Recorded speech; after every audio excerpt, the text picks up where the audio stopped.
¿cierto? Nosotros estamos acostumbrados a pensar que el brazo es todo el miembro superior. ¿Okay? Aquí están las zonas topográficas que se pueden proyectar, obviamente, hacia lo que es la región del miembro superior, donde destaca, obviamente, en la región del hombro, una parte, ¿cierto?, que está demarcada por un músculo o un límite muscular, aquí, que corresponde al músculo deltoides, ¿no? Un músculo muy interesante, que vamos a ver después, ahora vamos a analizar en inserciones y todo eso, que lo que importa, ¿cierto?, es que este le da como, en cierta forma, la redondez o la forma a la región del hombro. Este se ubica por la parte lateral de la región del hombro. En la parte posterior vamos a ver que existe una región que tiene relación con un hueso, con la escápula, o también llamado omóplato, ¿ya? La región escapular. Y hacia la parte inferior, ¿cierto?, que tendría que estar ahí, que aquí lo vemos con un poco más de detalle, acá, encontramos, ¿cierto?, la región axilar, en donde primero destacamos un borde anterior, aquí, que es el borde del pectoral, y en la parte posterior, ¿cierto?, o el borde posterior de la axila, que destaca de manera prioritaria, ¿cierto?, un músculo que es el latísimo del dorso. Una línea... ¿Ah? Disculpe, ¿la clase se está grabando? No tengo idea, si usted quiere la graba. Ya. Si usted le pone grabar, yo no tengo problema. ¿Ya? Sí. ¿Sí? ¿La hizo funcionar? No, no me permite, solamente el que maneja la reunión. Qué raro. ¿No le permite? No, pero alguien estaba grabando recién. Ahí está grabando la clase. ¿Está grabando? ¿Ah? ¿Aló, la están grabando? Lo que pasa, profesor, es que alguien se metió y alguien pudo grabar, pero detuvo la grabación. Y no sé qué hizo. Ya. A ver, déjame ver si lo puedo hacer, pero...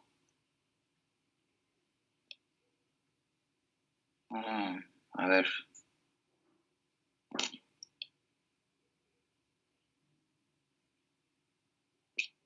Aquí debe estar.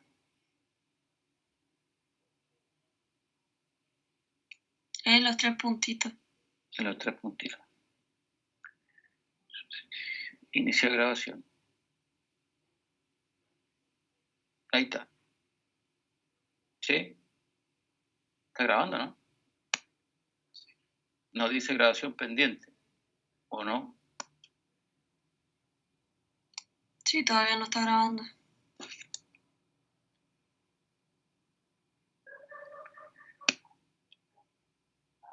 Ahí sí que no sé.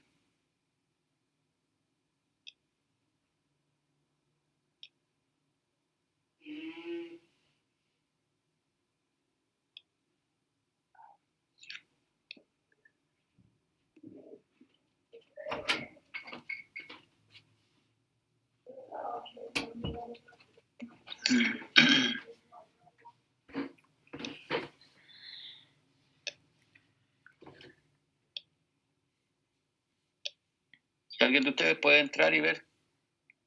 ¿O no pueden manejar eso que estoy manejando yo acá? Es que, profe, me aparece igual que usted. Sí, pero ahí no sé. ¿Quién fue el que la inició para que la pare y podamos volver o retomarla, no sé? Para que no sigamos perdiendo tiempo en esto. Profe, que no dice que se está grabando, así que si alguien la inició, como que no está grabando tampoco. Por eso, es que, como les digo, Lo que pasa es que no sé quién, pero hubo alguien que se metió y pudo grabar. Y al instante cortó la grabación. Ya, pues ese alguien, no importa quién sea, da lo mismo, no puede volver a... Porque si no tendría que yo volver... No, pues si me salgo y entro, no sé si será lo mismo, ¿no? No creo.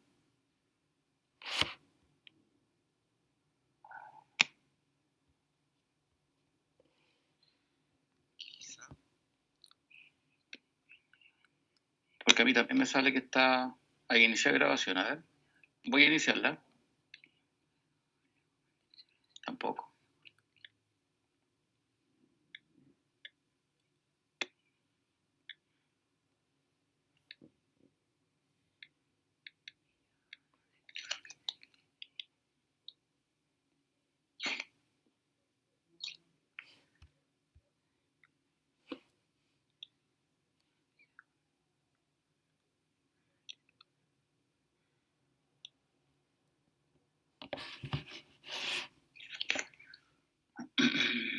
Profe, ¿Mm? ¿y si mejor que alguien que quizás esté viendo la clase desde su celular, la grabe de su celular o que la grabemos del celular mientras Sí, yo no la tengo clase? problema. No tengo problema. Si alguien lo Para quiere no hacer, seguir- porque si no voy a seguir perdiendo tiempo en esto y lo que falta lo tengo que dar por pasado nomás. Porque no nos podemos demorar. ¿Y alguien va a hacerlo por celular? ¿Alguien está viéndolo por celular que lo puede hacer?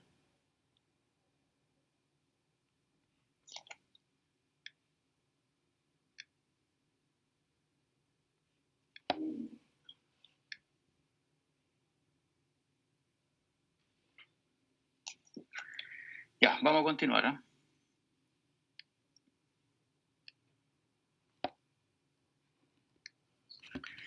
Ya, entonces yo les decía, me están escuchando, ¿no? Sí, se escucha. Sí, profe.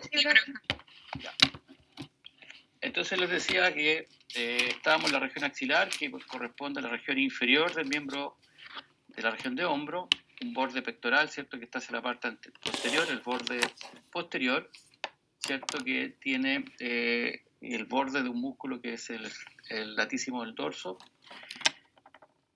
Hay una línea que también es importante que usted la conozca, que es una línea que se traza entre las dos mitades, ¿cierto?, entre los dos, el borde anterior o el pectoral y el borde posterior, que se llama la línea medio clavicular, ¿ya? Esa línea después usted la va a ver porque hay algunos puntos de referencia que se establecen en las líneas medio claviculares. ¿Está? La región de brazo, simplemente una región de brazo anterior en relación a un músculo que se llama bíceps braquial, y que simplemente se llama la región bicipital. Por la región posterior, también el nombre de un músculo, el tríceps, la región tricipital, que es esa que usted ve en esa imagen. En la región del codo, por anterior, tenemos la región de pliegue de codo o cubital anterior. Por la región posterior, la región cubital posterior o también llamada olecraniana. En la región del antebrazo vamos a tener por la parte anterior, aquí, la región flexora de manos y de dedos. Aquí nosotros vamos a encontrar los músculos que tienen, o los vientres musculares, que van a mover los dedos hacia la flexión y la mano también hacia la flexión. Y por la parte posterior, la región extensora de manos y de dedos, es lo mismo, ¿cierto? Aquí vamos a encontrar los vientres musculares de los músculos que extienden los dedos de la mano y también la mano en sí. La región de muñeca, de la misma forma, ¿no? Anterior y posterior o ventral dorsal, la flexora de manos, la ventral, y la dorsal, la extensora de manos. Y en la región de la mano vamos a encontrar el dorso de la mano, que obviamente está por la región posterior. En la región anterior, toda esta región, lo que nosotros llamamos palma de la mano, vamos a encontrar una región bastante voluminosa en relación a la otra que está por la parte medial. La parte lateral corresponde a la región tenar. Aquí se encuentran los músculos que mueven principalmente el pulgar. Y la región hipotenar, que es donde se encuentran los músculos que principalmente mueven el quinto dedo. Los dedos, primero, segundo, tercero, este es el primer dedo o pulgar, este es el quinto dedo o el dedo índice, ¿no? Perdón, meñique. Pulgar, índice, medio, anular, y el quinto que corresponde al meñique. ¿De acuerdo? Por la parte palmar y por la parte dorsal. Si tienen alguna pregunta, me la van haciendo. Estos son los huesos que corresponden al miembro superior. ¿Qué destacamos acá? Por la región anterior vamos a encontrar este hueso que se llama clavícula, un hueso bastante interesante que tiene una forma muy especial. Lo vamos a ver más adelante, y esa forma que tiene es muy importante para el funcionamiento de la elevación del hombro principalmente. Hacia la parte posterior encontramos este hueso que se llama la escápula, u omóplato. En la región del brazo encontramos un solo hueso que se llama húmero. En la región del antebrazo, por lateral, vamos a encontrar un hueso que se llama radio, y por medial vamos a encontrar este hueso que se denomina cúbito o también llamada ulna. Recuerde que siempre vamos a estar hablando en posición anatómica. El cúbito ulna. En la región de la muñeca nos vamos a encontrar con 8 pequeños huesos llamados huesos del carpo, que se alinean, por decirlo de alguna manera, en 2 líneas. Una línea proximal, o primera línea, o primera fila, y una fila distal, o segunda fila. Profesor, en el hueso del cúbito ulna, si es que no hace nombrarlo, ¿hay que nombrar un nombre o tienen que ser los dos obligatoriamente? No, generalmente es el nombre que se identifica con nómina anatómica. Pero obviamente la mayoría de los médicos, sobre todo los médicos antiguos, utilizan todavía el término cúbito, pero usted debe saber cuál de los dos, o sea, que se está refiriendo obviamente a uno u a otro, pero eso independiente de cómo se nombre, digamos, en una prueba. Ya. Nosotros lo usamos en nómina, pero usted tiene que saber que el otro sinónimo es este. Ya, gracias.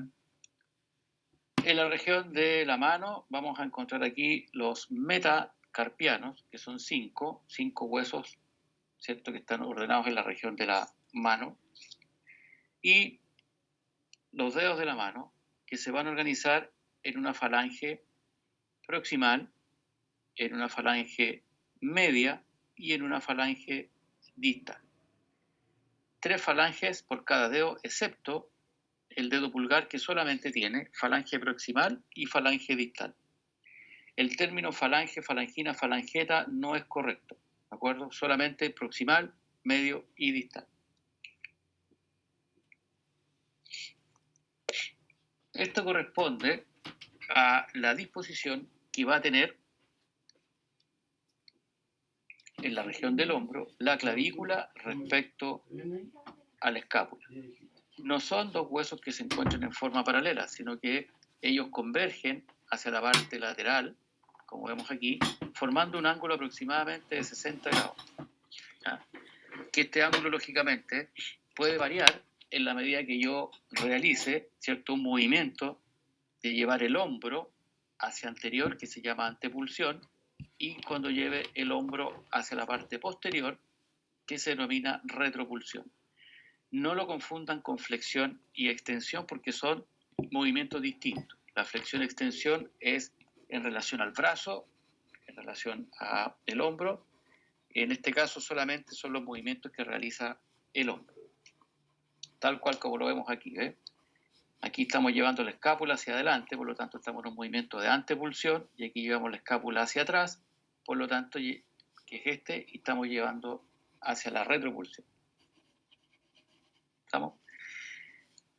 Si usted ya mira el hueso, que es la clavícula, es un hueso curvo, ¿no?, que tiene una forma muy particular, como vemos aquí, que de alguna forma es un hueso que sobresale hacia la superficie, que aproximadamente llega hasta esta región, no, perdón, hasta ahí.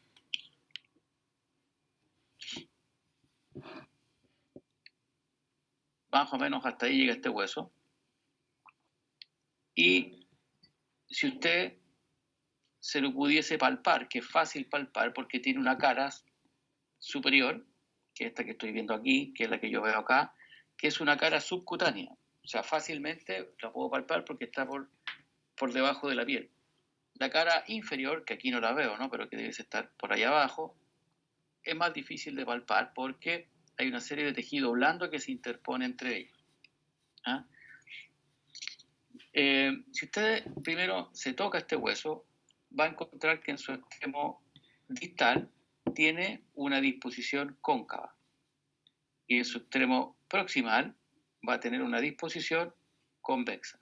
O sea, es un hueso que es convexo cóncavo, nombrándolo de proximal a distal. De la misma forma, obviamente, va a ser en forma contraria por la parte posterior. A todas, si yo divido esta mitad de este hueso, todo el extremo distal se le denomina el extremo acromial, porque es el que se va a articular con este hueso que viene por acá, que es la escápula, pero el extremo lateral de la escápula se denomina acromion. Por eso se le denomina el extremo acromial. La parte más proximal se va a unir o se va a articular al otro hueso que está por acá, que es el esternón.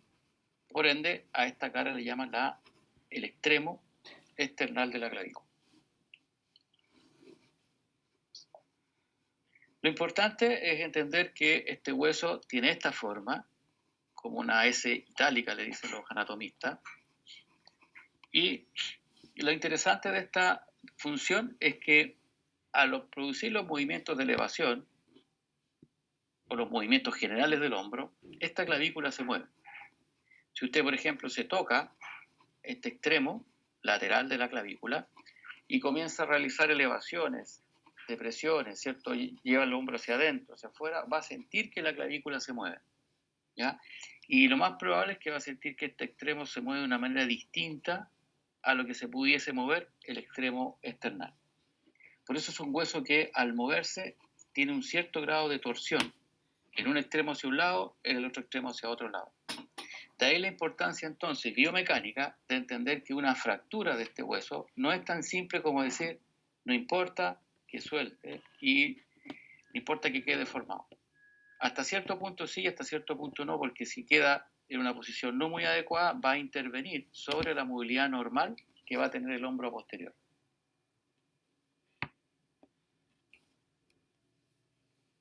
Este es el hueso, aquí lo podemos ver. Este es la vista superior, esta es la vista posterior. Aquí vemos el extremo external, el extremo acromial. Va a tener un borde, eso está mal puesto ahí. Este borde, así está bien. Este borde es el borde anterior y este es el borde posterior. Esta es la cara superior y la cara inferior es la que estoy viendo en la imagen que está más abajo. Por la cara superior, ya dijimos, un hueso bastante regular, presenta una superficie muy lisa, muy, digamos, sin irregularidades casi. Por lo tanto, no se definen diferencias, digamos, de reparos en esa zona. El extremo external es bastante más voluminoso que el extremo acromial, que es más aplanado, ¿ya? Por la cara inferior vamos a reconocer algunos reparos, ¿cierto? Como la impresión costoclavicular, el canal subclavio, que es para un músculo, y hacia la parte posterior, aquí hacia el borde posterior, me voy a encontrar con un tubérculo que se denomina el tubérculo conoideo, y lateral y anterior a él vamos a encontrar otro levantamiento que corresponde a la impresión trapezoidal o trapezoidea para el ligamento trapezoide. Una carilla, ¿cierto?, para articularse con el acromion y una carilla para articularse con el esternón. Esta carilla es celar y esta carilla es plana, por lo tanto, los movimientos que vamos a tener ahí, uno u otro, son también distintos. Para ir entendiendo cómo vamos a funcionar, yo les voy a enviar una lista de reparos óseos que usted tiene que buscarlo en los atlas principalmente que les recomendó Juan, que pueden ser el Netter o el Yokochi. El Netter son imágenes, digamos, dibujadas, bastante bien dibujadas, pero que sobre todo la parte de articulación y músculo, dista un poco lo que es la radial, pero como una orientación es muy buena. Entonces el laboratorio de mañana va a consistir simplemente en que usted revise su lista de reparos en su casa de manera autónoma y con eso puede ir, digamos, dándole nombre a todos los reparos que ahí van a aparecer. Si hay alguna duda en relación a algún reparo que no encuentres, obviamente me lo puede preguntar o a través de los foros que están dispuestos también en la plataforma Moodle o en una consulta posterior en la clase siguiente, ¿no? Si tiene alguna duda. Dígame. Una duda. Usted cuando habla de cara inferior y cara superior, ¿no es lo mismo que cara anterior y posterior?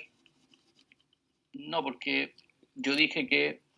¿Es mirando desde arriba y mirando desde abajo? ¿Sería? Esta es la cara superior y esta es la cara posterior. O sea, perdón, inferior. Superior e inferior. Cuando uno habla de cara, ¿cierto? Son elementos o estructuras más planas, o sea, de más volumen. En cambio, esto que estoy viendo acá es borde. Y como el hueso está puesto en una posición en que tiene cara superior e inferior, me va a quedar hacia adelante y hacia atrás borde. Este podrá ser el borde anterior y este será el borde posterior. ¿De acuerdo? Ok, muchas gracias. Entonces, seguramente hay reparos óseos que yo no los voy a mencionar porque si no estaríamos en una clase demasiado larga y le voy a nombrar lo principal del hueso, la parte como un funcionamiento general biomecánico, como para que usted entienda la importancia de conocerlo, pero todo lo que es el reparo en sí lo va a tener que buscar a través de la lista de reparos. ¿De acuerdo? Eso es parte de lo que usted tiene que realizar, que es lo mismo que se hace en las clases presenciales. Las clases presenciales nosotros solamente damos la indicación general del hueso y en el laboratorio presencial usted tiene la oportunidad de tomar un hueso real y lo puede buscar. Claramente no lo vamos a hacer en esta ocasión, ¿no?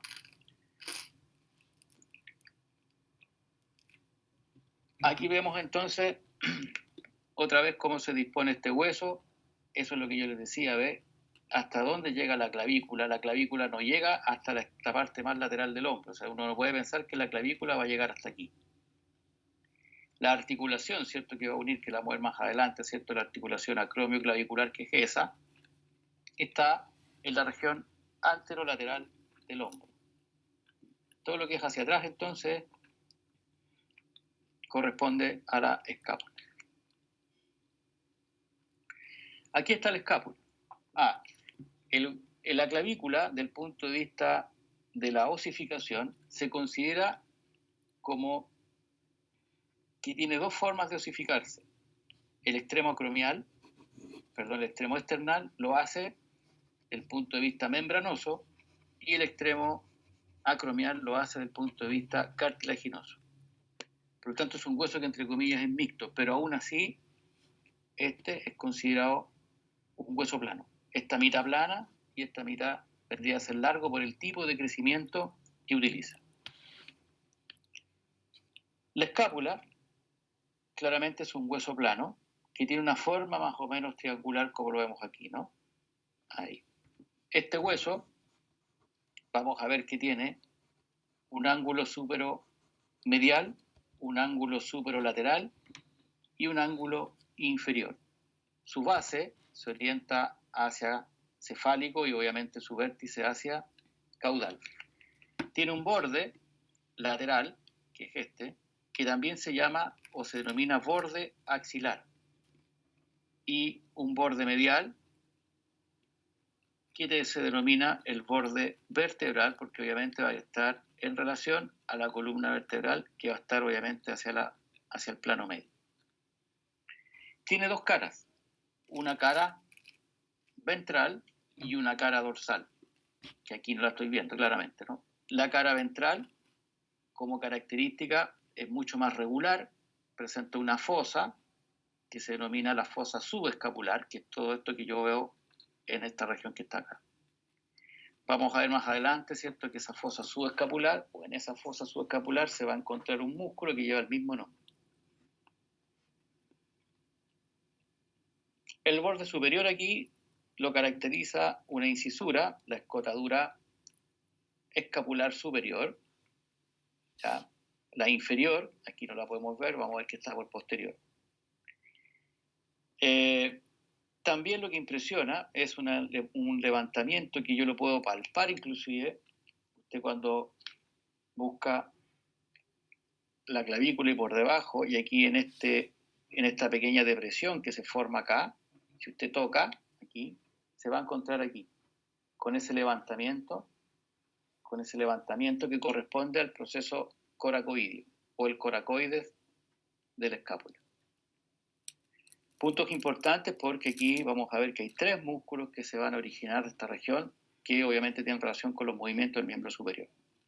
Esta estructura que usted ve aquí corresponde a una estructura que proviene de la región posterior, pero como aquí aparece, la vamos a mencionar. Este es el acromion, ¿ya? Y el acromion obviamente ya dijimos que iba a tener una carilla articular para unirse a la clavícula que está por la región anterior. En el ángulo superolateral vamos a encontrar una cavidad que tiene una forma más o menos como de una pera, así. Y a esas formas que tienen una forma como de una pera le llaman glenoides. ¿Ya? Esta es una cavidad que se llama justamente la cavidad glenoidea, que es donde posteriormente vamos a ver que se va a incorporar la cabeza del húmero y va a formar una articulación que se denomina la escápulo humeral o gleno humeral. ¿De acuerdo? Eso sería lo principal por esta imagen. Vamos por la imagen posterior. Hay elementos que se repiten, ¿cierto? Porque esto es el borde superior. Aquí se ve la parte posterior del coracoide. Aquí vemos que desde el borde vertebral, aquí,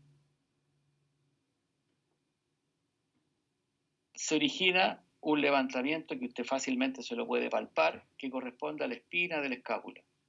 Esta es la base de la espina, y esta espina de la escápula se proyecta hacia lateral y hacia superior, terminando en lo que llamamos acromion. Y el acromion es la parte más lateral de la región del hombro. Usted si se palpa la parte más lateral de la región del hombro, va a estar en contacto con el acromion.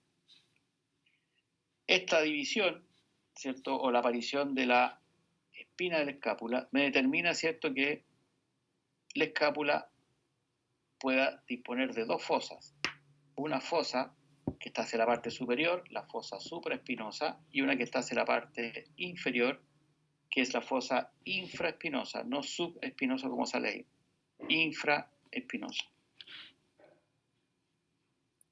¿Estamos? Hay una incisura aquí, pequeñita, que está en la base de la escápula, de la raíz de la escápula, perdón, que se denomina la incisura escapular inferior. Hay más cosas, insisto, en la lista pueden aparecer. Esta es la vista, o estamos viendo acá el borde lateral. Aquí está la cavidad glenoidea. Ya, 2 tubérculos, uno por arriba y uno por debajo, el tubérculo supraglenoideo y el tubérculo infraglenoideo. Recuerden que todos los levantamientos generalmente tienen que ver con puntos de inserción, ya sea de ligamentos o de origen o inserción de músculos. ¿Ya? Este en sí, ¿cierto?, es el margen o el borde lateral. Ahí vemos el acromion, ahí vemos cómo se dispone hacia anterior el proceso coracoide. Aquí tenemos la base del proceso coracoideo, aquí tenemos la base de la espina del escápulo. Importante también de considerar que cuando nos vamos a enfrentar al húmero como hueso, que es el que viene a continuación, tenemos que tener en cuenta lo siguiente. Primero, el húmero es un hueso largo, como vemos acá, que tiene una epífisis proximal, una epífisis distal y, por supuesto, una diáfisis. Anatómicamente, este hueso tiene ángulos que van dándole la dirección y de alguna forma van a influir en la mecánica posterior del miembro superior en sí. Primero, la parte más, todo esto es la epífisis proximal. En la parte proximal, como vemos aquí, en la parte proximal, hacia la región superior se va a orientar una superficie bastante redondeada que se denomina la cabeza. La cabeza, como usted puede ver aquí, se va a orientar hacia cefálico y lateral y posterior.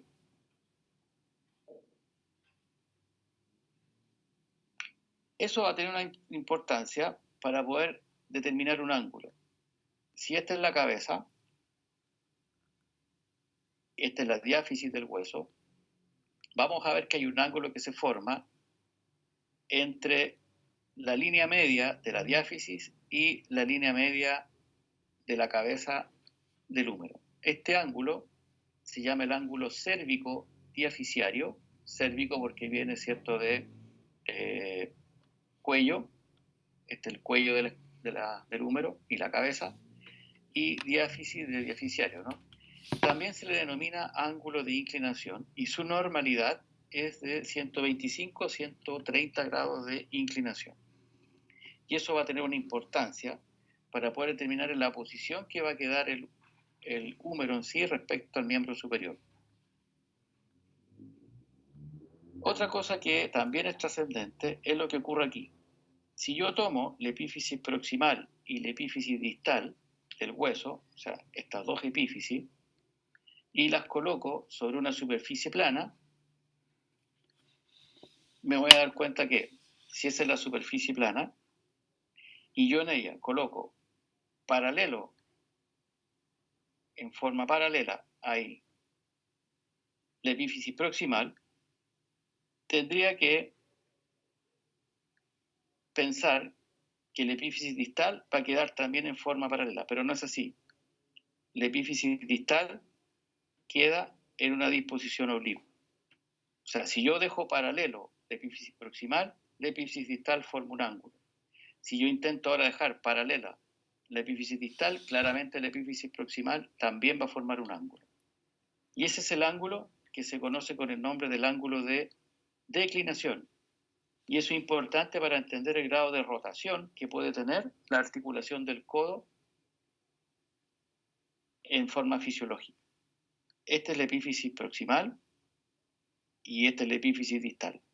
Forman un ángulo entre 25 y 30 grados de su normalidad. Estos son conceptos anatómicos, o sea, esto usted en forma teórica no le podría influir, ya cuando el hueso está desarrollado, por supuesto, no podría influir a modificarlo, salvo con una fractura.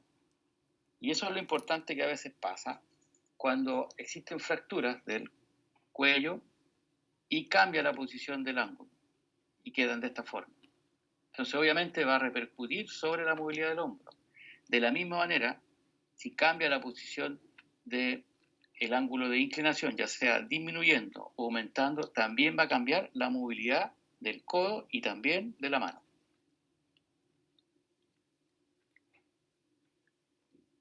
¿Dudas hasta acá?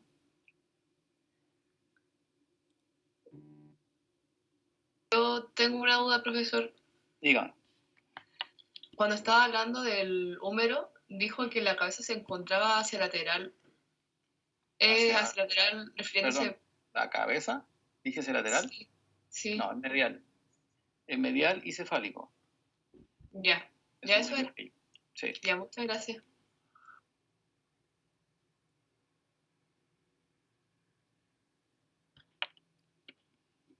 Ahí.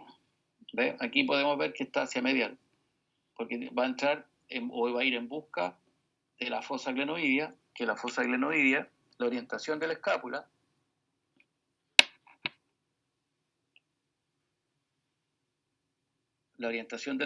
¿cierto? Que aquí la ve, es hacia lateral, es anterolateral, ¿no? Por lo tanto, la cabeza del húmero, si la dibujo aquí, tendría que tener esa disposición. Tendría que ser hacia fálico y hacia medial.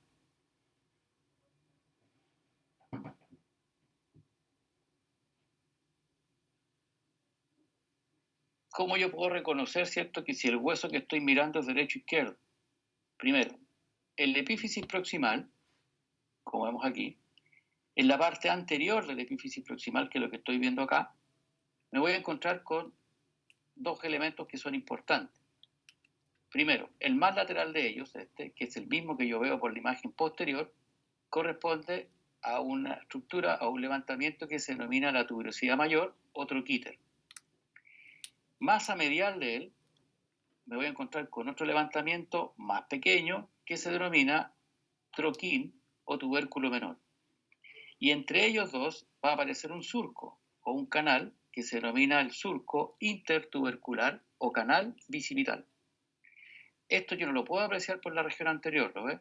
Y eso es porque usted le va a marcar después que por aquí va a pasar un tendón, que es el tendón del bíceps, y que por lo tanto ese tendón del bíceps solamente lo puedo palpar por la región anterior del hombro.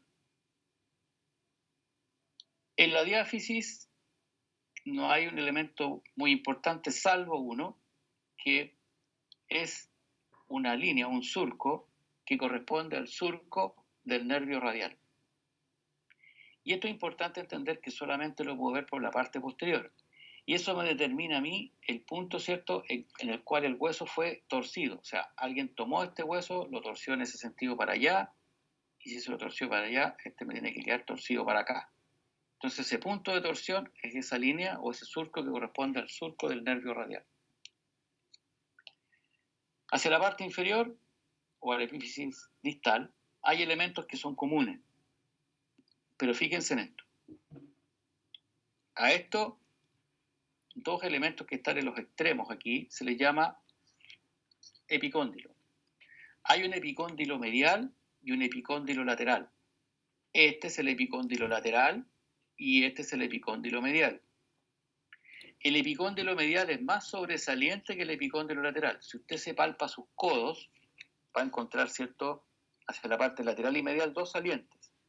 Y el epicóndilo que está hacia la región medial es más sobresaliente que el que está hacia la región lateral. Quedan en el mismo nivel, a la misma altura. Los dos yo los puedo encontrar por la región medial, o sea, por la región posterior y anterior los puedo reconocer. Ahora, también al epicóndilo medial le denominan la epitróclea. Ya vamos a ver por qué. Y el epicóndilo lateral, cuando yo hablo de epicóndilo, de epitróclea, perdón, este será el epicóndilo. Eso no es en nómina anatómica.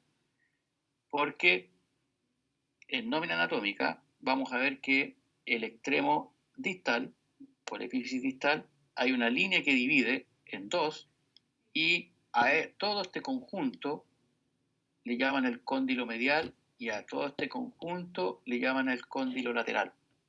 Por eso le llaman a esto epicóndilo medial y a este epicóndilo lateral. Pero clínicamente, usted cuando a un paciente le duele esta zona, usted va y diagnostica una epitrocleitis, o sea, dolor en la epitróclea. Y cuando le duele la región lateral, usted le coloca epicondilitis, porque le duele esa zona. Lo interesante es que... ¿sí? Disculpe que lo interrumpa, entonces ese sería el húmero izquierdo. Este es el húmero izquierdo, claro. Ah, ya, gracias. Entonces lo importante acá es que usted entienda los tipos de diagnóstico cuando usted da. O sea, normalmente usted diagnostica las algias, o sea, los dolores. O sea, vamos a referirnos a dolores de tipo traumatológico, ¿no? Lo interesante es saber por qué ocurre eso, por qué al paciente le duele la epitróclea, por qué le duele el epicóndilo, y eso es un poquito más ir más allá de los exámenes. No voy a entrar a discutir eso ahora porque obviamente es un concepto más clínico que lo más probable es que lo vaya a ver cuando llegue a traumatología. Pero en general vamos a ver que hay muchos músculos que se insertan en la región de la epitróclea. A esto le llaman también el codo de golfista, ¿sí? Porque se da en aquellos pacientes que han jugado golf. Y los que les duele la región lateral o el epicóndilo lateral le llaman el codo de tenista. Pero hay pacientes que nunca han jugado tenis y les duele igual acá, como hay pacientes que tampoco nunca han jugado golf y les duele el epicóndilo medial.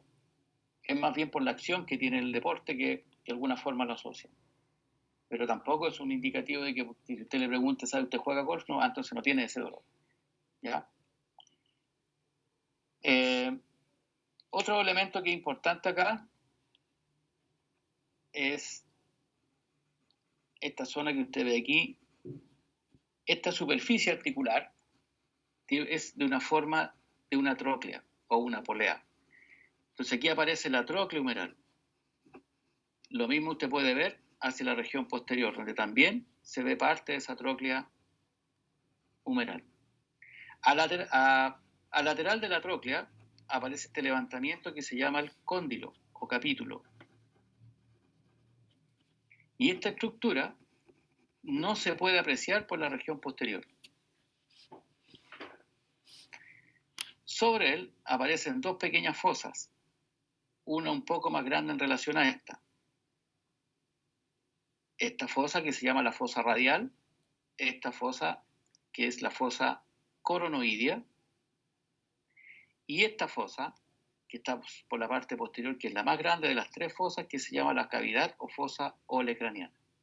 En ambas fosas, aquí, articularmente va a llegar el cúbito o la ulna. Ya usted puede pensar, ¿cierto?, que si esto es una tróclea, la articulación que va a estar formando parte es una articulación troclear.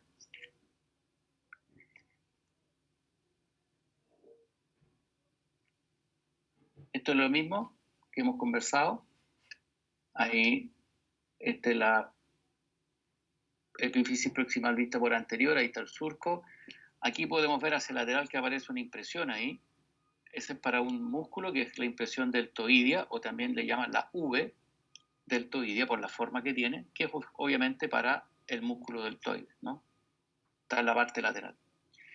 Esto es una vista superior y aquí podemos ver la cabeza,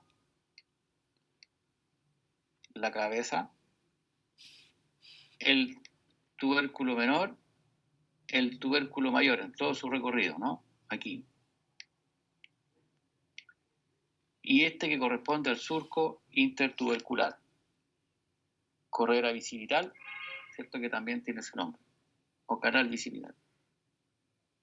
Y esto que sale aquí, los nombres 3, 4 y 5, son los puntos de inserción de tres músculos, ¿no?, que forman parte de una entidad que más adelante la vamos a conocer con el nombre del manguito rotador.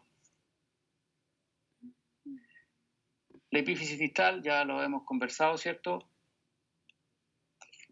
Aquí vemos epicóndilo lateral, epicóndilo medial.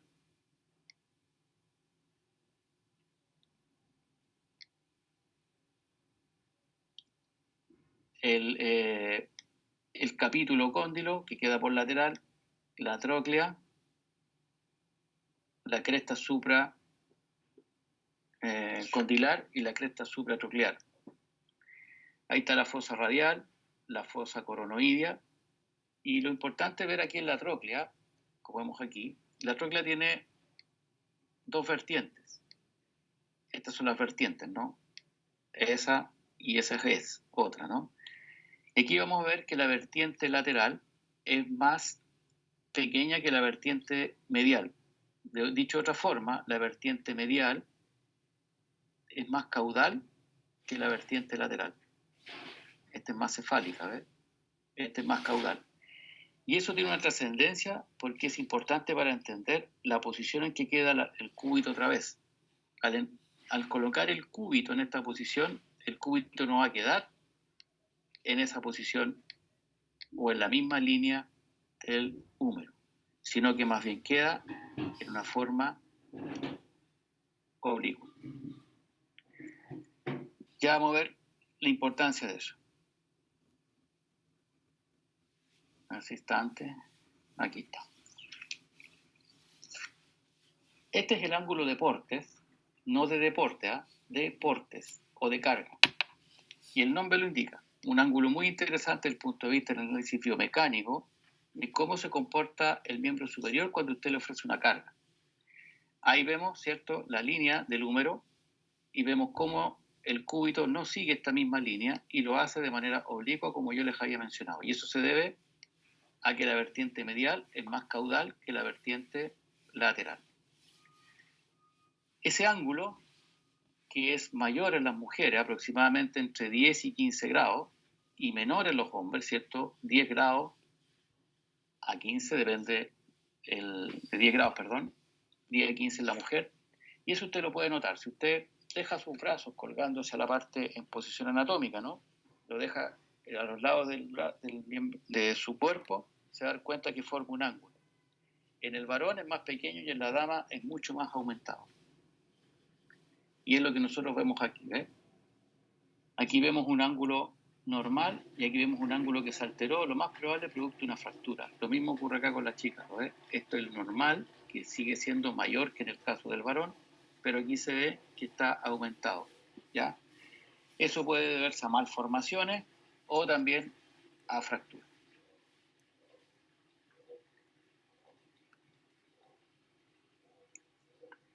Los dos huesos del antebrazo, el radio y el cúbito ulna. Vamos a analizar primero el radio. Ambos son huesos largos. El radio, ¿cierto? Lo que más caracteriza, ¿cierto? En que su epífisis proximal aquí hay una estructura bastante redondeada, cilíndrica, ¿no? Así, como la perilla de un radio, ¿no? De las radios antiguas, sí. Ahora son todas digitales. Y esa forma o ese sector que le llaman cabeza radial, al tener esa forma circular ahí, ¿cierto? Va a determinar que posteriormente aquí yo pueda tener el cuello del radio y esta es la vista anterior y esta es la vista posterior. ¿Qué es lo importante aquí? Que aquí aparece un tubérculo que en la parte posterior no aparece. Esta tuberosidad, que se denomina la tuberosidad radial o bicipital, que se ubica en la región anteromedial del radio, de la epífisis proximal. Aquí no aparece, ¿ves? Por lo tanto, eso ya a mí me da un indicio de que este radio es el radio del lado derecho. La diáfisis tiene un surco aquí, perdón, me quedo choco ahí, una línea oblicua, que es esa, y si yo hago un corte aquí, acá, me voy a dar cuenta que si lo analizo, este borde es así. Ahí. El borde lateral, este, es más redondeado, es romo, y el borde más medial es un borde más agudo. Ese borde se llama borde interóseo. Después vamos a explicar por qué. Hacia la epífisis distal, aquí, no, por la parte ventral no hay nada que impresione, solamente que por la parte lateral aquí aparece un levantamiento que se llama el proceso estiloides del radio, que es el mismo que yo estoy viendo aquí. Hacia la parte posterior vamos a ver que en la epífisis distal aparece un levantamiento aquí, importante, que se llama el tubérculo dorsal o tubérculo de Lister. Son puntos que van a marcar el paso de algunos tendones, ya sea por la parte lateral o por la parte medial de este tubérculo. El cúbito también es un hueso largo, una epífisis proximal, una epífisis distal. La parte superior acá vamos a encontrar claramente una incisura que va a encajar en la tróclea, la incisura troclear o cavidad sigmoidea mayor, así le denomino. Aquí no se puede apreciar, pero hacia el lateral del hueso, aquí, vamos a encontrar una pequeña incisura, la incisura radial. Escuche bien, incisura radial. Esta incisura radial es para que se articule la cabeza del radio. Incisura radial o también llamada cavidad sigmoidea menor. Y en la parte anterior también vamos a encontrar un levantamiento, la impresión braquial, que es para un músculo que se denomina braquial anterior. En la diáfisis, nada en particular, pero la única diferencia es que si yo hago el mismo corte que hice en el radio, me voy a encontrar con la siguiente posición. Ahí. El borde medial es redondeado y el borde lateral es más agudo, distinto como es el radio. Y este borde, que también se llama borde interóseo, es importante porque entre los dos bordes interóseos aquí se va a disponer una membrana bastante resistente, que es la que usted ve ahí, que forma una articulación sinartrósica, que es la membrana interósea. El extremo distal, vamos a encontrar que en este caso es uno de los huesos que tiene, es como que si estuviese al revés. Aquí está la cabeza de la ulna. Y termina hacia medial en un levantamiento que se denomina el estiloides ulnar. El estiloides ulnar tiene una disposición, si usted la traza una línea horizontal, bastante más caudal que el estiloides radial, que es más caudal. El estiloides ulnar, entonces, más cefálico, perdón, me equivoqué ahí, y este es más caudal. Por eso cuando usted pone su mano, si usted coloca su mano aquí, ahí, e intenta hacer un movimiento de lateralidad llamado abducción, ¿se acuerda de eso? O sea, va hacia acá, lleva la mano hacia el plano lateral, abducción, y lleva la mano hacia el plano medial, aducción, se va a dar cuenta que va a tener más rango articular hacia la aducción que hacia la abducción. Y eso está determinado clínicamente por el probable choque, ¿cierto?, que realice los estiloides con el resto de los huesos.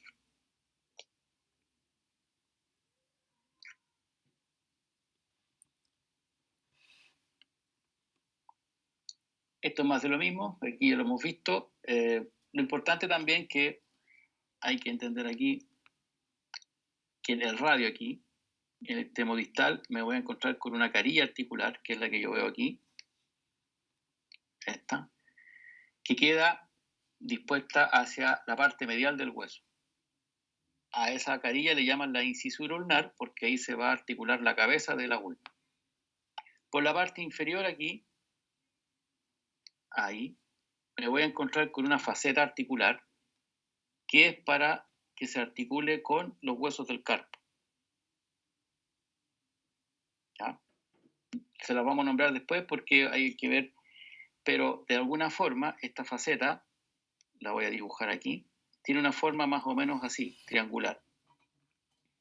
A toda esta carilla le llaman la faceta escafo-lunada, por el escafoides y por el lunado, que son los dos huesos que entran en contacto con el radio.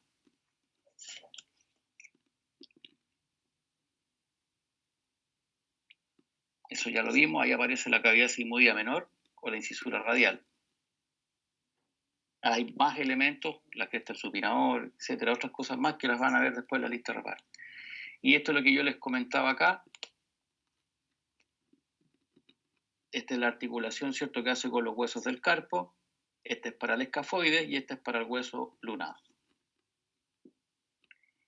¿Ya? Esta es la epífisis proximal de la ulna. Esto es más bien para que se oriente solamente. Insisto, hay más detalles, pero los va a ver en la lista. El ángulo de porte, que ya lo comentamos. Y esto es importante, ¿no? En la parte más posterior de la ulna, si usted se da cuenta aquí, esta es la epífisis proximal. La parte más posterior es un levantamiento, no es el que usted vulgarmente le llama codo, ¿no?, que es lo que más sobresale en la región posterior. Esa zona o ese reparo óseo se llama olecranon, por eso la zona se llama olecraniana y es un levantamiento bastante prominente, ¿no? Si usted se da cuenta la forma que tiene ahí, esto es para que, si esto queda hacia posterior, ahí está el húmero, ahí, aquí va a estar la fosa olecraniana y aquí va a estar la fosa coronoidea, ¿no? Entonces aquí va a estar el proceso coronoideo que va a encajar en la fosa y aquí va a estar el pico del olecranon que va a encajar en la fosa olecraniana. ¿Ya? O sea, ya estoy pensando que esto se va a mover en un solo eje, que es el eje transverso, por lo tanto va a realizar solamente un movimiento de flexión y extensión. Como puntos de referencia generales, cuando yo hago una extensión o tengo el miembro superior en extensión, el epicóndilo medial y el lateral junto con la parte más posterior del olecranon, eso quedan en el mismo o a la misma altura. Si yo hago una flexión de 90 grados, como lo está acá de codo, digamos, 90 grados, como lo indica aquí con la posición de la mano, me voy a dar cuenta que los epicóndilos siguen quedando a la misma altura, pero el olecranon baja, ¿no? Y van a formar un triángulo más o menos de lados iguales, ¿no? ¿Y esto para qué me sirve? Cuando un paciente, por ejemplo, a veces relata una caída, lo que sea, y usted no puede de alguna forma tener un examen a mano, porque usted de alguna forma tiene que hacer clínica, ¿cierto? Y poder visualizar alguna fractura, ya sea a la palpación o a la forma de la inspección, si usted ve alguna alteración de este triángulo, usted podría pensar que hay alguna fractura en alguno de estos huesos. Porque si, por ejemplo, aquí hubiese una fractura, esto no se va a mover de la misma manera, o esto queda más abajo o más arriba, y a lo mejor el triángulo puede quedar de esta forma. Y usted puede pensar, obviamente, que hay una irregularidad que podría ser una fractura. También lo mismo acá, esto es lo que yo les comentaba, ¿cierto? La posición del estiloide radial versus el ulnar. El ulnar es más cefálico que el radial, pero si usted encuentra que en un examen de inspección están los dos a la misma altura o el radial más cefálico que el ulnar, eso probablemente pueda ser debido a algún tipo de fractura del radio.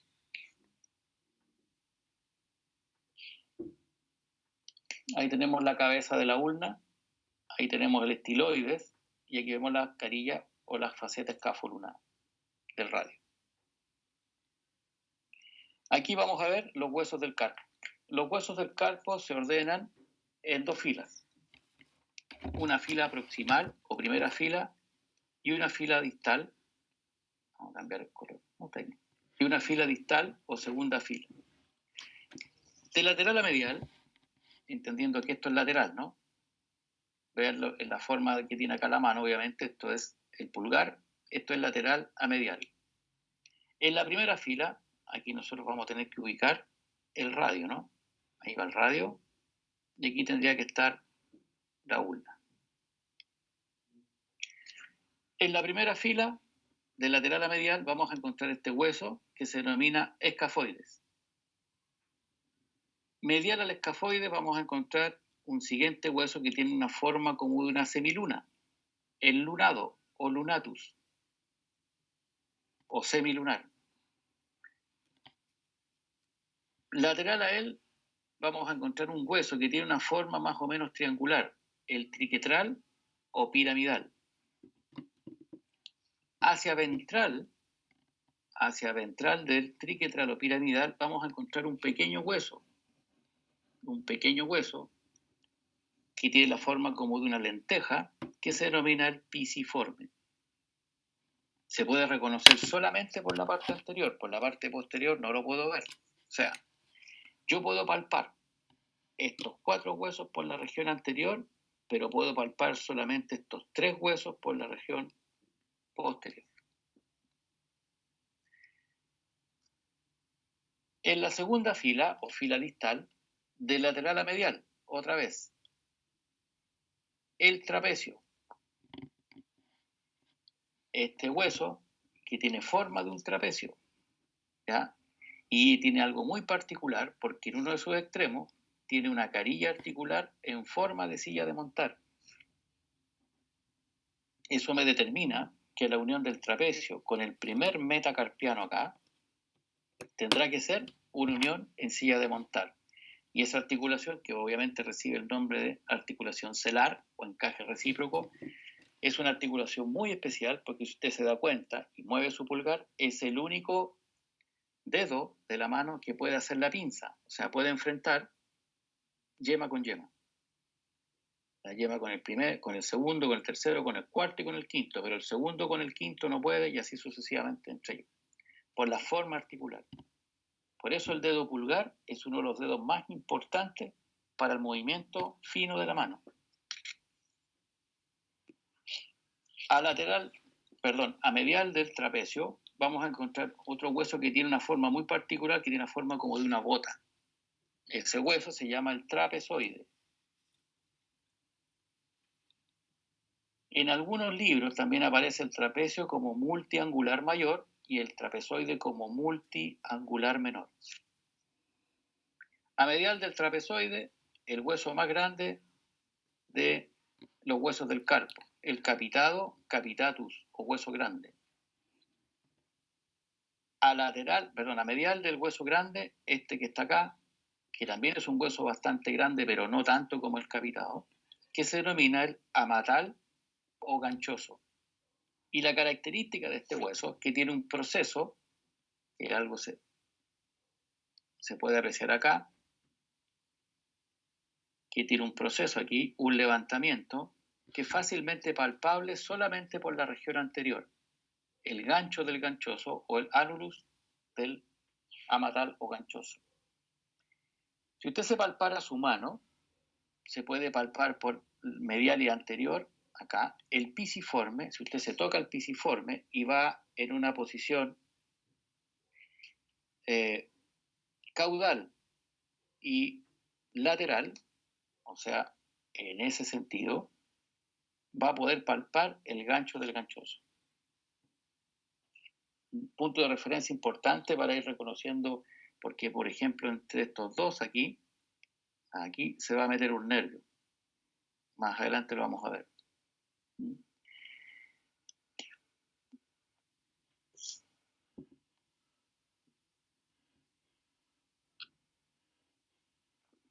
Aquí estamos mirando entonces que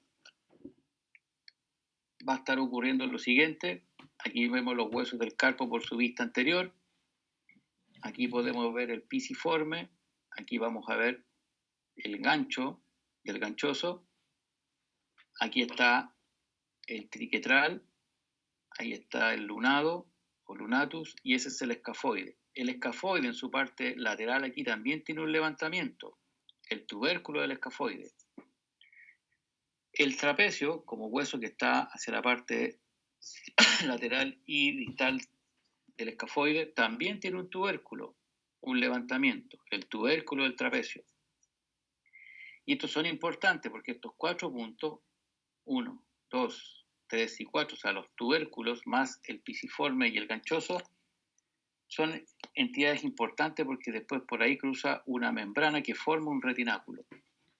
Y por debajo de ese retináculo van a pasar tendones, un nervio que le dan la movilidad acá. Cuando hay una alteración de esto, puede ocurrir un atrapamiento de esta estructura, ¿no? Eso se conoce con el nombre del síndrome del túnel carpiano. Esta es la imagen por posterior. Ya lo dije que por posterior no puedo apreciar ni el gancho del ganchoso, ni tampoco el pisiforme. Que solamente esa estructura los puedo ver por la región anterior. Aquí está, ¿ves? Aquí vemos este retináculo anterior o flexor, y aquí están los elementos que cruzan por debajo. Cualquier alteración de ellos va a repercutir sobre la sintomatología de la mano, ¿no? Que a eso le llaman el síndrome del túnel carpiano. Aquí están los huesos de manera, digamos, descrita. Cualquier duda puede leer ahí arriba, ¿no? Ahí está clarita la explicación. Pero os, cuando vean el término os, se refiere a hueso, ¿no? Aquí. Este es el trapecio, el lunado, el triquetral y ahí está el pisiforme. Esto es una vista anterior. El trapecio, y ahí está el tubérculo del trapecio, el trapezoide, el hueso grande, el ganchoso, y aquí está el amulus del amatal o ganchoso, o el gancho del ganchoso. Aquí están los 8 huesos repartidos de esta manera, ¿no? Fíjense bien las formas que van teniendo. Si ustedes los pudiesen ver, digamos, como hueso en realidad, van a ver que este hueso tiene la forma como de una cuchara, es así. Y ahí está, así. Ese es el tubérculo del escafoide, ¿no? Y el escafoide tiene como una forma como de una nave. Por eso en el pie se llama navicular, porque es un poquito más marcado. Pero también le llaman escafoide del pie. El lunado, aquí no se ve muy bien, pero tiene más o menos esa forma. El triquetral que tiene una disposición triangular y en la carilla anterior, aquí vemos la carilla para el pisiforme, que parece como una lenteja. El trapecio, fíjese bien, ahí tiene como la forma el trapecio, ¿eh? Ahí. Aquí está la carilla o la silla de montar. Y esta es la carilla para articularse con el trapezoide. El trapezoide, lo que más identifica el trapezoide es que tiene un canal. O sea, no un canal, perdón, una cresta. ¿Ven ese levantamiento ahí? Esa es una cresta, así como un bisel, así. Como esa línea puntilla. El grande, que no solamente hay que verlo por su tamaño, pero el grande tiene una forma más o menos triangular y lo que más caracteriza es que en un extremo tiene un cóndilo, una cabeza redondeada, ¿no? Que se dispone hacia la parte cefálica. Y el ganchoso, que claramente lo que más lo caracteriza es el gancho. Ahí está dispuesto cada uno de ellos. No voy a entrar en mayor detalle porque ya de alguna forma lo hemos conversado. Estas son imágenes del libro, no es del Netter, es del Gray. ¿Ya? No de Grey's Anatomy del que ustedes ven en Netflix, ¿no? Sino que la anatomía de Grey, del libro, de anatomía. Ven, aquí ven el semilunar, ¿lo ven? Tiene una forma redondeada, ¿no? O sea, perdón, como de una luna. Ahí lo ven. ¿Mm?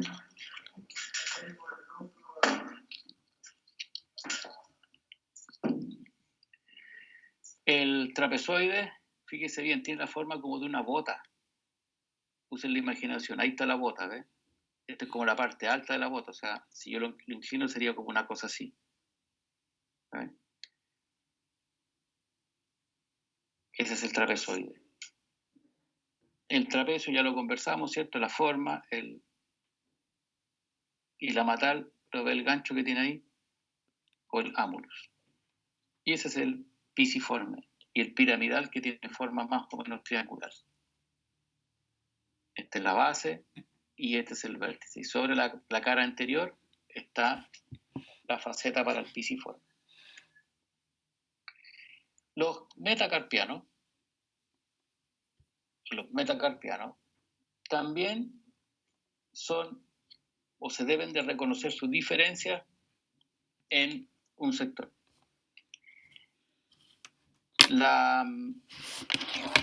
Los huesos, digamos, los del carpo, ¿cierto? Los 8 huesos que mencionamos claramente son huesos cortos, ¿no? Los metacarpianos son huesos largos, por lo tanto tienen una epífisis proximal, una epífisis distal y una diáfisis. La epífisis distal son todos muy similares, son redondeados, como vemos ahí, ¿cierto? Por lo tanto no tienen una gran diferencia en ellos. ¿Dónde se marcan las diferencias? En las bases de los metacarpianos, en la epífisis proximal. Tal vez no lo vamos a poder ver con mucha claridad acá, pero se los voy a describir para que usted lo tenga en cuenta. Que no solamente se pueden reconocer por el tamaño, sino que por las diferencias, como insisto, que pueden estar asociados acá. Vamos a describirlo así. Lo que más va a ser trascendente en el caso del primer metacarpiano es una silla de montar. O sea, en esta zona va a tener que haber una silla. Recuerden que si usted tiene la imagen de una silla de montar, es cóncava en un sentido y convexa en otro sentido. O sea, si usted mira la silla de montar en el plano sagital es así, pero si la ve en un plano frontal es de esta forma. O sea, si yo dibujo la silla, la tendría que dibujar más o menos así, ¿no? Ahí. ¿De acuerdo? Aquí va el jinete, ¿no? Encima. Ahí va parado, sentado, perdón, mirando para allá, hacia adelante. Esto es posterior y esto es anterior, pero el jinete va montado así. Entonces, debe tener una forma parecida o a esta, ¿no? Para que se articule con el trapecio.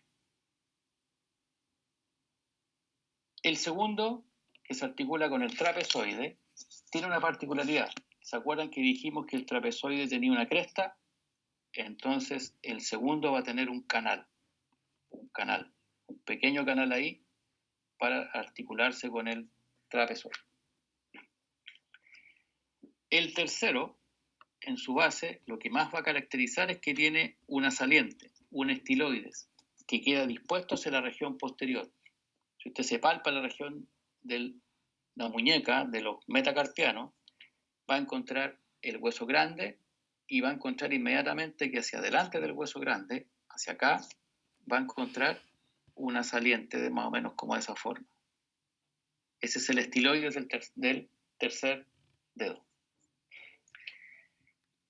El cuarto tiene como característica que tiene en una de sus carillas, en la carilla lateral, dos facetas y en la carilla medial una sola.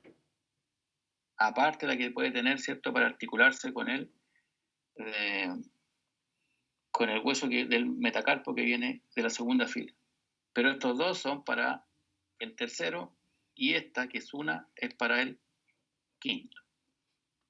Y el quinto solamente va a tener en la parte de la carilla lateral una carilla, pero hacia su parte medial va a tener un tubérculo, un levantamiento.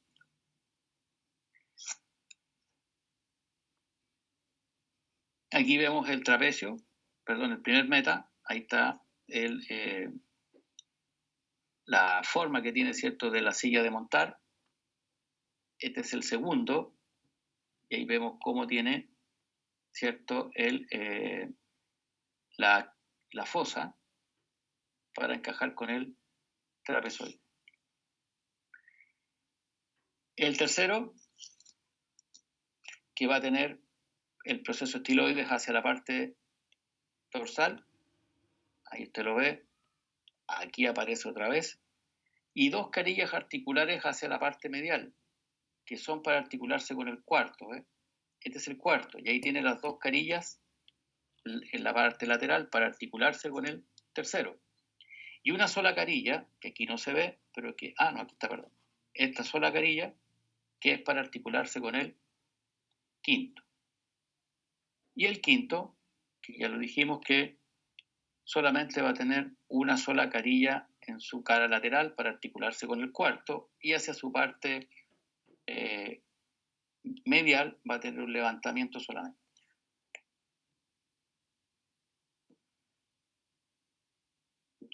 ¿Ven? Ahí se puede apreciar el estiloides del tercero, que queda hacia dorsal.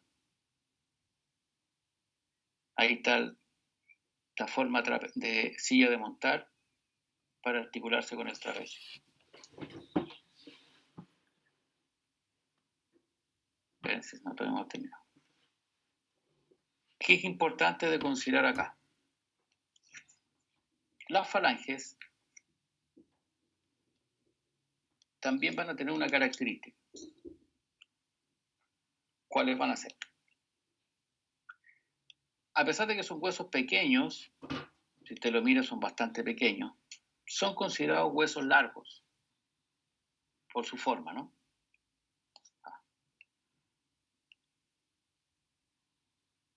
Por lo tanto, van a tener una epífisis proximal y una epífisis distal y una diáfisis. Fíjese bien. Si yo tengo que el metacarpiano tiene una forma condilar aquí, acá, estas cabezas de los metacarpianos, lo que usted vulgarmente le llama nudillos, tienen que encajar en las falanges proximales. Por lo tanto, en la base de la falange proximal me voy a encontrar con una fosa. ¿Estamos? Vale para todas, ¿no? En la falange distal, aquí, me voy a encontrar con una tróclea. O sea, si yo lo agrando esto, tendría que ser una tróclea así. Ahí. La falange media, en su base, aquí, tendría que encontrarme con una fosa troclear. Y en su parte distal me voy a encontrar con una tróclea. Y la falange distal, en su base, aquí, me voy a encontrar con la fosa troclear, pero en su extremo distal, con su falange distal, me voy a encontrar con un tubérculo.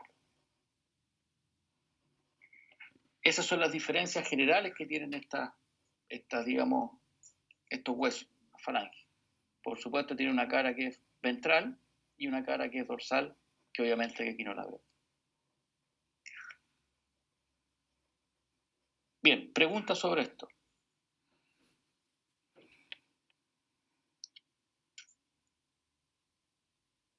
Yo, profe, Dígame. dos cosas. Primero, preguntarle si va a subir este PowerPoint a algún lugar. Sí, se lo envío al profe Urbina y él lo va a subir seguramente a la plataforma Moodle. Ok, y esa lista de la que hablabas es una que También- se subió al Moodle, también va ahí. ¿o no sabe? Al Moodle seguramente también, si es que está habilitada la página. ¿Le han subido cosas al Moodle? Sí, una lista así de todos los huesos. ¿Cómo? Subieron una lista a ver, déjame buscar. Subieron una lista donde salían todos los huesos y parte importante. Entonces no sé si eso no sé para qué lo mandaron. ¿Pero Lo qué dice? Lo que había subido el profesor Urbina eran las generalidades de la osteología, arqueología y neurología, pero eso es de la semana 1. No, pero en la dos. semana 2 está el artículo del que habla el profe. Ah, está listado. De los reparos óseos. Creo que era de reparos óseos. Eso Sí, mismo. reparos óseos que dijo que teníamos que utilizar para el laboratorio de mañana. Eso es para el laboratorio. Sí, pues entonces ya le subió la lista. La lista de reparos entonces ya se la subió, de miembro superior. Ah, ok. Sí. Ya, con Ya. eso tiene que estudiar para ese es el laboratorio de mañana. Ah, ya, eso quería saber. Ah, Vale. No hay laboratorio presencial. El profesor Urbina les dijo que había laboratorios que se pueden hacer, digamos, asincrónicos y sincrónicos, ¿cierto? Los laboratorios asincrónicos son aquellos de que nosotros le enviamos la información y usted los revisa, que van a ser la gran mayoría. Y los laboratorios sincrónicos son aquellos que el profesor va a querer hacerlo, digamos, en forma de que usted se conecte a la hora que corresponde, que son los días martes, ¿no? Sí, le explicó eso, ¿cierto? Sí. Sí. Yo opto por los laboratorios asincrónicos, o sea, yo a usted le voy a subir el laboratorio y por supuesto, los que tengan dudas las aclaramos en los momentos de las cátedras. Porque los laboratorios son bastante sencillos, la explicación de un PowerPoint. Y que obviamente usted también tiene que darse el trabajo también de ir buscando los elementos que se le van pasando. O sea, usted ya debiese de tener en mente de que esa lista de reparos la debe de buscar en los libros de anatomía, con el Yokochi principalmente, que es un libro de disección. Lo mismo va a pasar con las articulaciones cuando comencemos a verlos. Ahí vamos a tener que empezar. Si yo hablo de un ligamento, usted va a tener que ir, ¿cierto? Y va a buscarlo. ¿De acuerdo? Porque eso es lo que se hacía en los laboratorios, digamos, presenciales, que lógicamente está de más discutir por qué no lo vamos a hacer, ¿no? Y usted, ¿cierto? Llegaba y usted tenía que solo buscar en los cadáveres, ¿cierto? Los reparos o digamos los elementos anatómicos que nosotros pasábamos. Que algunos se veían, otros no se veían, depende de la pieza, ¿no? Pero eso era la pega de usted, o sea, tampoco es que allá usted llegaba y nosotros un profe se sentaba con la pieza y empezaba a explicar todo, no, eso no ocurría. ¿Por qué? Porque es su deber buscar, ¿cierto?, los elementos. Eso para que usted entienda que así se hacen. ¿Estamos? Entonces ya el profesor le adelantó. Entonces lo que me falta a mí es enviarle la cátedra para que usted la tenga. Y ahí estaríamos al día por esta semana, por lo del lunes, porque el miércoles obviamente tenemos una siguiente clase. Bien, ¿dudas? ¿Preguntas? Cualquier duda que tengamos posterior a hacer el laboratorio, se la hacemos por el foro El foro. o la próxima clase. También. Ya. Cualquiera de las dos alternativas sirve. Pero utilicen los foros porque también ahí son lugares, digamos, de pregunta. ¿Estamos? Claro que si usted va a hacer una pregunta como a las 8 de la noche, lo más probable es que no se la vamos a responder hasta el otro día, sí, pues usted tiene que considerar de que nosotros no estamos pendientes del foro, digamos, todo el día. Además que hay un horario también de funcionamiento de la universidad. Dígame. Espera que están. Ya. ¿El programa del ramo aún lo tienen o aún no se lo aceptan? Estamos esperando que jefatura de carrera lo vise. O sea, nosotros le presentamos el programa, pero si no lo envían de vuelta avisado, no lo podemos hacer oficial. Generalmente no hay ningún reparo en relación a los del año anteriores, pero tenemos que esperar que nos diga está listo y ahí recién se sube. Por cualquier modificación que ellos puedan hacer, pero no hay muchas modificaciones, digamos, de un año a otro. Bueno, gracias. ¿Ya? Profe, Dígame. entonces el laboratorio de mañana va a ser asincrónico, ¿o no? Sí. Ya, gracias. Ya.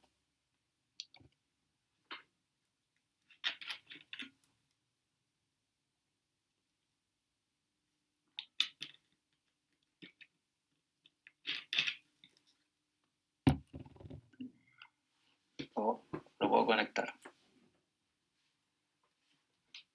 Vamos a ver si sale.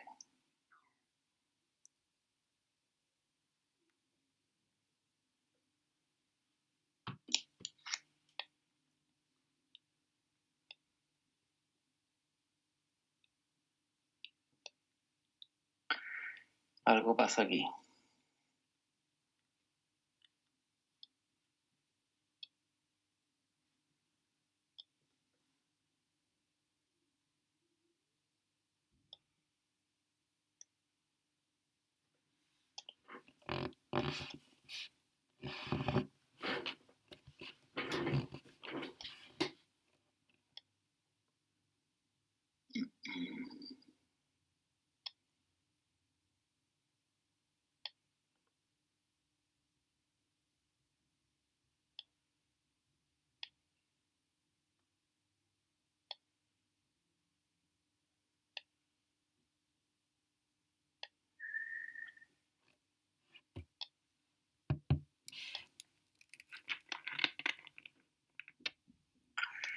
Ya, en lo poco rato que nos queda, ¿dónde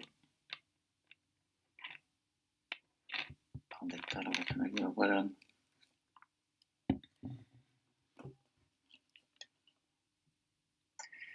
Ir dándole como las primeras indicaciones de lo que son las articulaciones.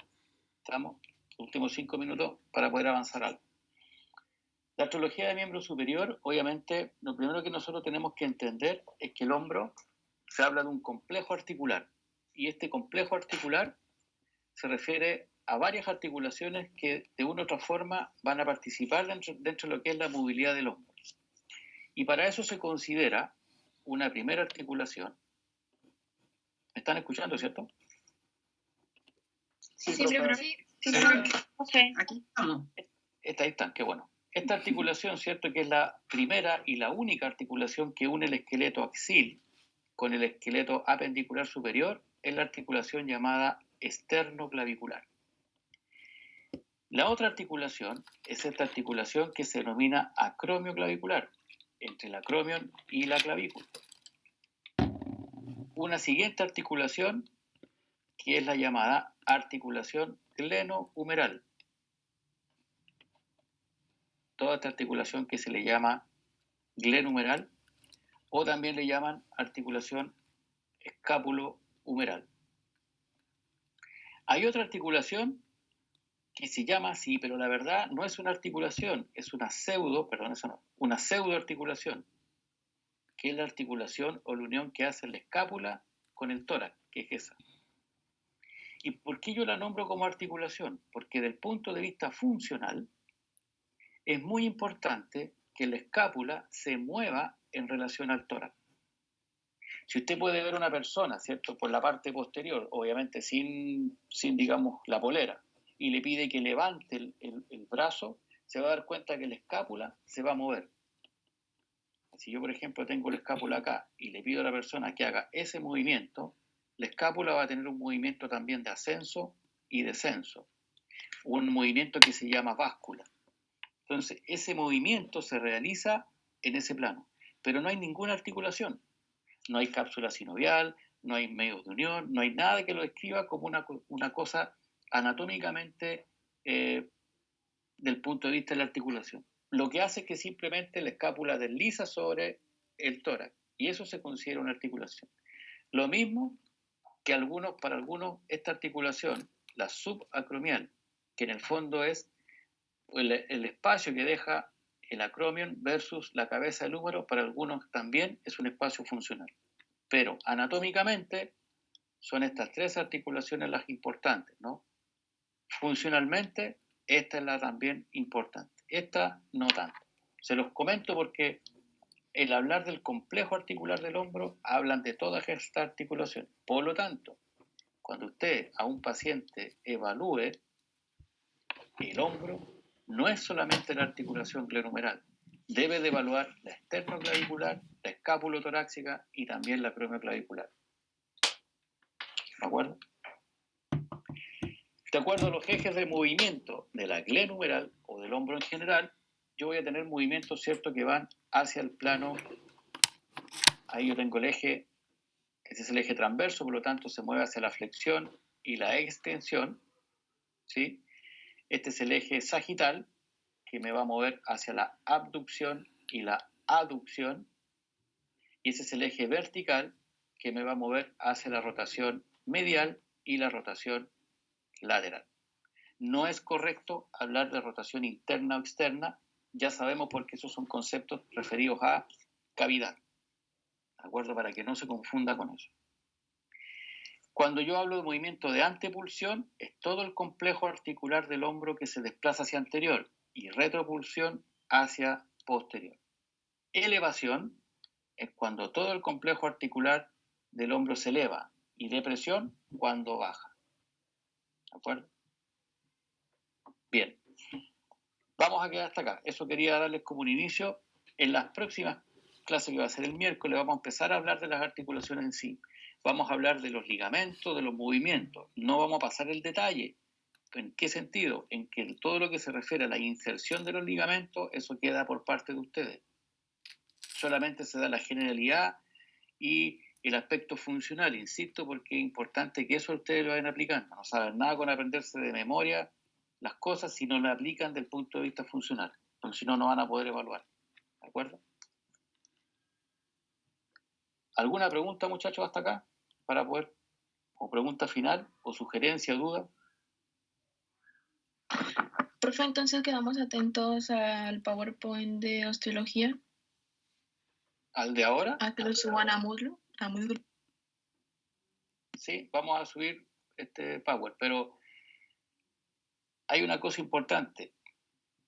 En las clases, si bien es cierto, se graban, ¿no? En este caso no sé qué pasó con la grabación, no sé si me parece que no está grabando, pero lo ideal es que usted, ¿cierto?, revise varias veces la clase.